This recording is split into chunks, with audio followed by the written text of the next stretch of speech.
how are you crafting new material? I mean, I try to write.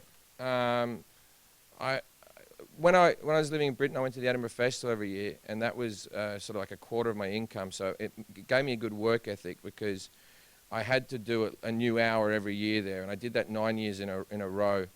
And so what I found out was the British comics were producing an hour a year every year. And now I sort of try to produce 2 hours and record 1 hour of it, so I have an hour overlap for when this one's being aired, and then I can go and do the other hour and add on to it. And then when I came over to America, there used to be a setup in this country where everyone was honing their late night show 5 minutes. Everyone was trying to get a tight 5, and they're recording their 5, and they're trying to get the best 5 they can get. Where the feeling in the UK was, oh, how long can you go? And now it's sort of shifted here as those late night shows have become less important to people's careers, that people like Louis C.K. and Bill Burr and Jim Norton, Whitney Cummings, a whole load of people who bring out a new special every year. And so I feel like if you're not in that batch and you're not writing at least an hour and a half a year, then what the f*** are you doing? What's your point in this business? You might as well just go to the clubs, because people only want to see you.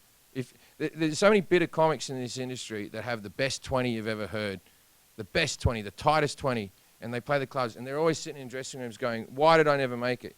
And it's because no one wants to watch you 3 times.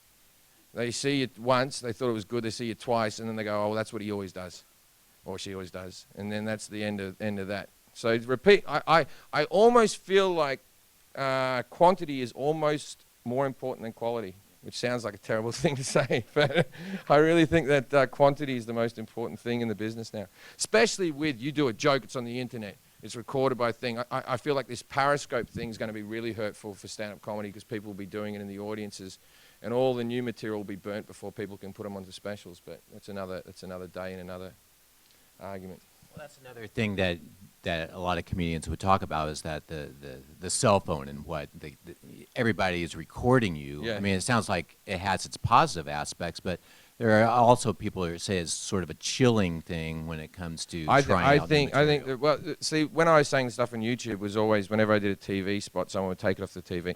The actual phone stuff, I don't believe helps anybody out. I think it's a grainy picture of you maybe performing a joke that you haven't mastered yet. It takes, in my opinion, 50, 60 times before you get the joke perfect. There was even a couple of jokes that I watched on this that I was like, shit, I think I could have had that better if I let it sit for longer.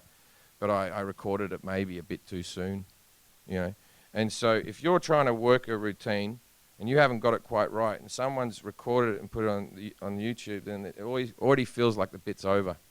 Which, but I don't want to be a guy who's saying it was better in the old days or whatever. You got to move with the technology. So I got to embrace whatever's coming along. You know?